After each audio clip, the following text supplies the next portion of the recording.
Hi friends, welcome to my channel. ఈరోజు ఈనాడు దినపత్రికలో వచ్చిన ముఖ్య సమాచారం నుంచి కరెంట్ అఫైర్ గురించి తెలుసుకుందాం.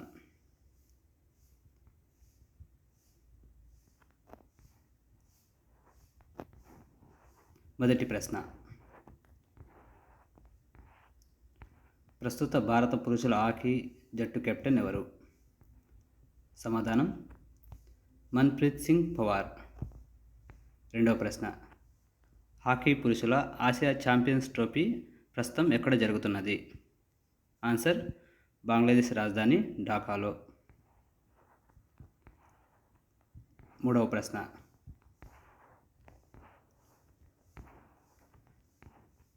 తొలిసారి ఫార్ములా 1 ప్రపంచ ఛాంపియన్షిప్ నెగ్గిన రెడ్ బుల్ రేసర్ ఎవరు? సమాధానం మ్యాక్స్ వెర్ స్టాఫెన్ ఫ్రమ్ నెదర్లాండ్. నాలుగవ ప్రశ్న, ప్రస్తుత అంతర్జాతీయ ఆటోమొబైల్ సమైక్య అధ్యక్షుడు ఎవరు? Answer gene టాడ్. ఇతను మొత్తం 12 ఏళ్ల పాటు అధ్యక్ష హోదాలో కొనసాగారు. ఐదవ ప్రశ్న,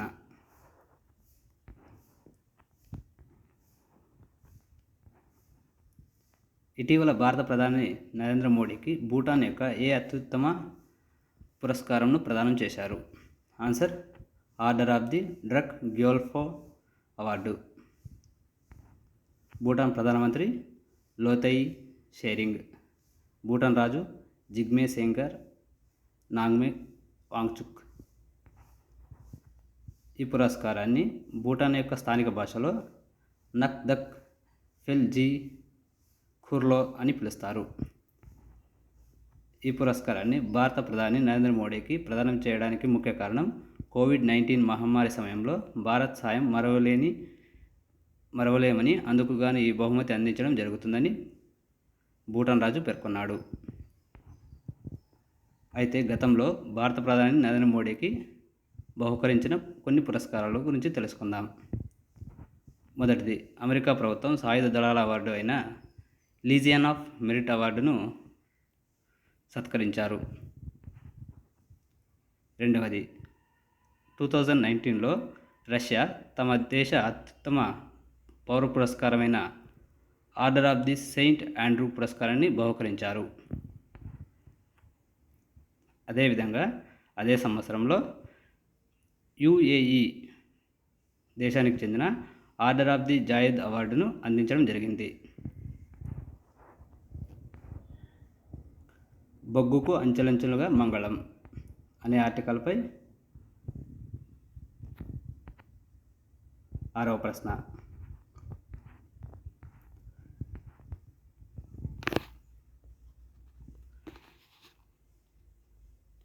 ప్యారిస్ వాతావరణ ఒప్పందంలో భాగంగా భూతాపం పెరుగుదలను ఎన్ని సెల్సియస్ డిగ్రీలకు కట్టడి చేయాలని ప్రపంచ దేశాలు పిలుపునిచ్చాయి? సమాధానం 1.5 డిగ్రీల సెల్సియస్. ప్యారిస్ ఒప్పందం ఇది చట్టపరమైన స్థితి. ఇది వాతావరణ మార్పులపై చట్టబద్ధంగా కట్టుబడి ఉన్న అంతర్జాతీయ ఒప్పందం. 2015 డిసెంబర్లో ప్యారిస్లో జరిగిన కాన్ఫరెన్స్ ఆఫ్ పార్టీస్ COP21లో 196 దేశాలు దీనిని ఆమోదించాయి. అయితే దీని యొక్క లక్ష్యాల గురించి తెలుసుకుందాం.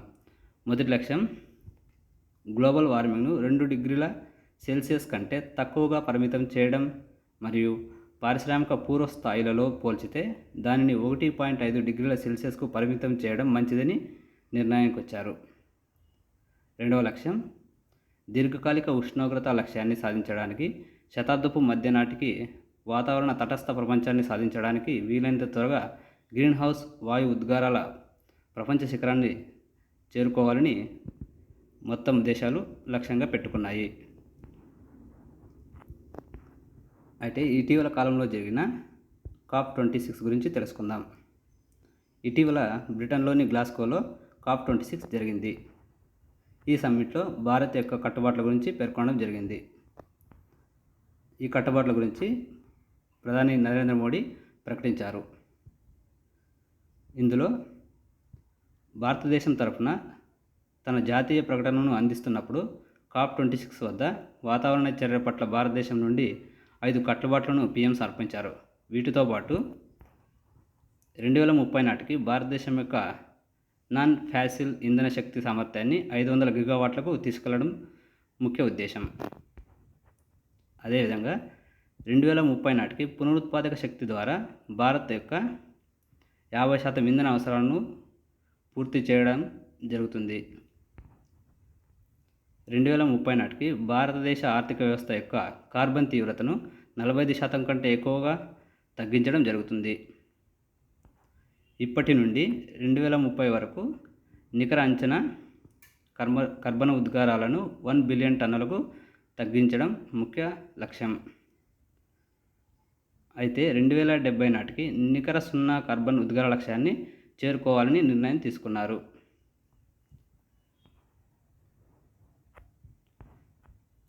అదేవిధంగా భారతదేశం కూడా 2022 చివరి నాటికి 175 గిగావాట్ల పునరుత్పాదక విద్యుత్ స్థాపక సామర్థ్యాన్ని మరియు 2030 నాటికి 450 గిగావాట్లను లక్ష్యంగా పెట్టుకుంది ప్రస్తుతం భారత్.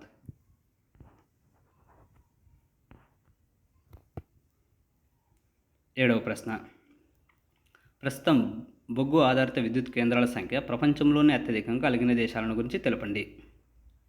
ఆన్సర్, మొదటి స్థానం చైనా. ఈ చైనాలో మొత్తం 1082 థర్మల్ విద్యుత్ కేంద్రాలు ఉన్నాయి. తర్వాత స్థానంలో రెండో స్థానం భారత్, 281 కేంద్రాలు కలవు. మూడో స్థానంలో అమెరికా, 252. నాలుగో స్థానంలో జపాన్. ఐదో స్థానంలో రష్యా, 85. సారీ ఫ్రెండ్స్, ఇక్కడ రెండో స్థానంలో భారత్ మిస్ అయింది. ఆన్సర్ భారత్. ఎనిమిదవ ప్రశ్న, అంతర్జాతీయ మానవ హక్కుల దినోత్సవాన్ని ఎప్పుడు జరుపుకుంటారు? Answer December 10. తొమ్మిదవ ప్రశ్న, ప్రస్తుతం ఇటీవల వార్తల్లో ఉన్న RAB అనగా ఏమిటి తెలపండి. దీన్ని బంగ్లాదేశ్లో 2004లో ప్రారంభించారు. దీని యొక్క ముఖ్య ఉద్దేశం అవినీతి ఉగ్రవాదంపై ఉక్కుపాదం మోపడమే ప్రధాన లక్ష్యం.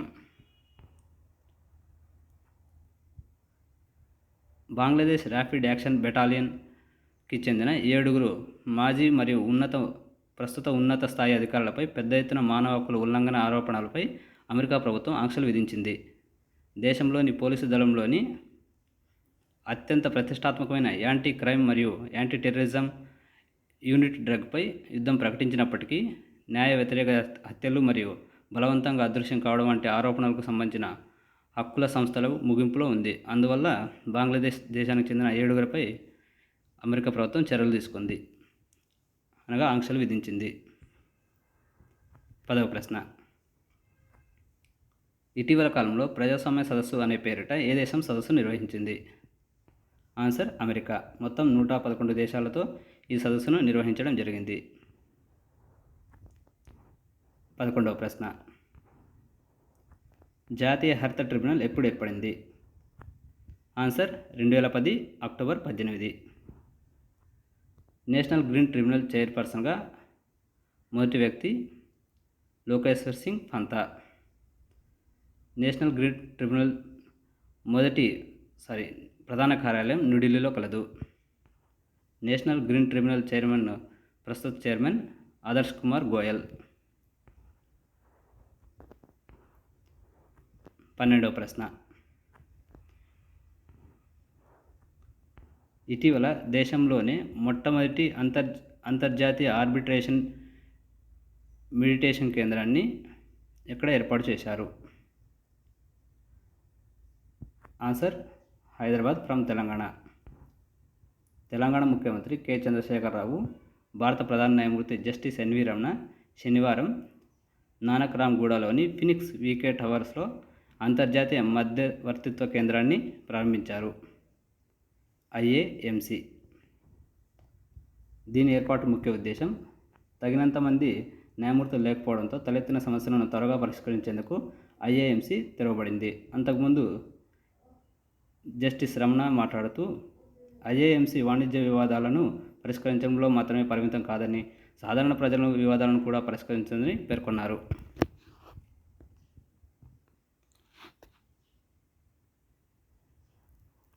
13వ ప్రశ్న,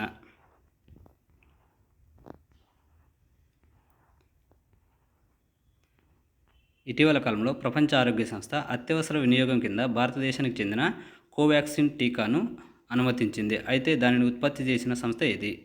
ఆన్సర్ సీరం ఇన్స్టిట్యూట్. ఇప్పటికే సీరం ఇన్స్టిట్యూట్ కోవిషీల్డ్ టీకాను ఉత్పత్తి చేసింది.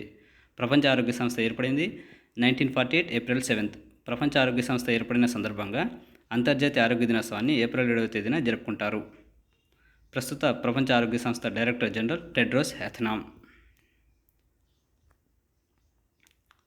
14వ క్వశ్చన్.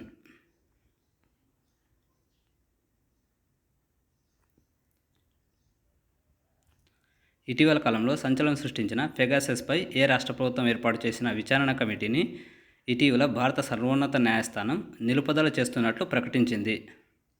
ఆన్సర్ పశ్చిమ బెంగాల్ ప్రభుత్వం ఏర్పాటు చేసిన విచారణ కమిటీని నిలుపుదల చేసింది. దాని యొక్క వివరణ: పశ్చిమ బెంగాల్ ప్రభుత్వం సుప్రీంకోర్టు మాజీ న్యాయమూర్తి అయిన జస్టిస్ ఎంబి లోకూర్ నేతృత్వంలో విచారణ కమిటీని ఏర్పాటు చేసింది. పశ్చిమ బెంగాల్ ముఖ్యమంత్రి మమతా బెనర్జీ, పశ్చిమ బెంగాల్ గవర్నర్ జగదీష్ ధన్ఖడ్. పెగాసస్పై కొంత వివరణ. ఇటీవల పెగాసస్ అనే హానికరమైన సాఫ్ట్వేర్ భారతదేశంలోని విస్తృతమైన ప్రజా వ్యక్తులను రహస్యంగా పర్యవేక్షించడానికి మరియు గూఢచారం చేయడానికి ఉపయోగించబడిందని నివేదించబడింది. పెగాసస్ అనేది ఒక రకమైన హానికరమైన సాఫ్ట్వేర్ లేదా స్పైవేర్గా వర్గీకరించబడిన మాల్వేర్. ఇది వినియోగదారులకు తెలియకుండానే పరికరాలకు యాక్సెస్ని పొందేలా రూపొందించబడింది మరియు వ్యక్తిగత సమాచారాన్ని సేకరించి గూఢచార్యం కోసం సాఫ్ట్వేర్ను ఉపయోగిస్తున్న వారికి తిరిగి ప్రసారం చేస్తుంది. పెగాసస్ను 2010లో స్థాపించిన ఇజ్రాయెల్ సంస్థ ఎన్ఎస్ఓ గ్రూప్ అభివృద్ధి చేసింది. 2016లో పరిశోధకులచే సంగ్రహించబడిన పెగాసస్ యొక్క తొలి వర్షన్ కనుగొనబడింది. అనగా 2016లోనే మొట్టమొదటిసారిగా కనుగొన్నారు. దీన్ని స్థాపించినది ఇజ్రాయెల్ దేశానికి సంస్థ. స్పియర్ షిప్పింగ్ అని పిలువబడే వాటి ద్వారా ఫోన్లకు సోకింది. హానికరమైన లింక్పై క్లిక్ చేయడం ద్వారా లక్ష్యాన్ని మోసగించే టెక్స్ట్ సందేశాలు మరియు లేదా మెయిల్లు వాటికి సంబంధించినవి ఇవి సంగ్రహిస్తాయి. అయితే అప్పటి నుండి ఎన్ఎస్ఓ యొక్క దాడి సామర్థ్యాలు మరింత అభివృద్ధి చెందాయి. పెగాసస్ ఇన్ఫెక్షన్లను జీరో క్లిక్ దాడులని పిలువబడే ద్వారా సాధించవచ్చు. ఇది విజయవంతం కావడానికి ఫోన్ యజమాని నుండి ఎటువంటి పరస్పర చర్య అవసరం లేదు.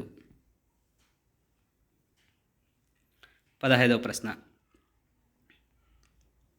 భారత ప్రభుత్వం రఫేల్ యుద్ధ విమానాలను ఏ దేశం నుంచి దిగుమతి చేసుకుంటుంది? ఆన్సర్ ఫ్రాన్స్ అధ్యక్షుడు ఇమ్మాన్యుయల్ మ్యాక్రాన్.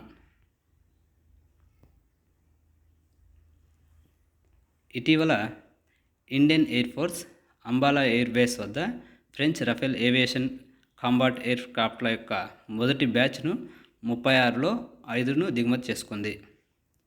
రష్యా నుంచి సుకోయ్ యుద్ధ విమానాలు దిగుమతి చేసుకున్న తర్వాత 23 ఏళ్ల తర్వాత రఫేల్ యుద్ధ విమానాలను భారత్ కొనుగోలు చేసి తొలి పెద్ద యుద్ధ విమానాలు. భారత వైమానిక దళం French aerospace major Dassault aviation నుంచి 36 రఫేల్ జెట్లను కొనుగోలు చేసేందుకు 2016లో 59,000 కోట్ల ఒప్పందం కుదుర్చుకుంది.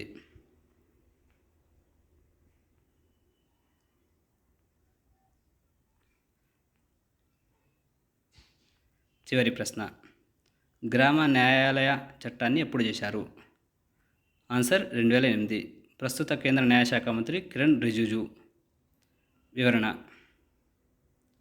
భారతదేశంలో గ్రామ న్యాయాలయాల చట్టాన్ని ఎల్ఎన్ సింఘ్వి కమిటీ సూచించినది.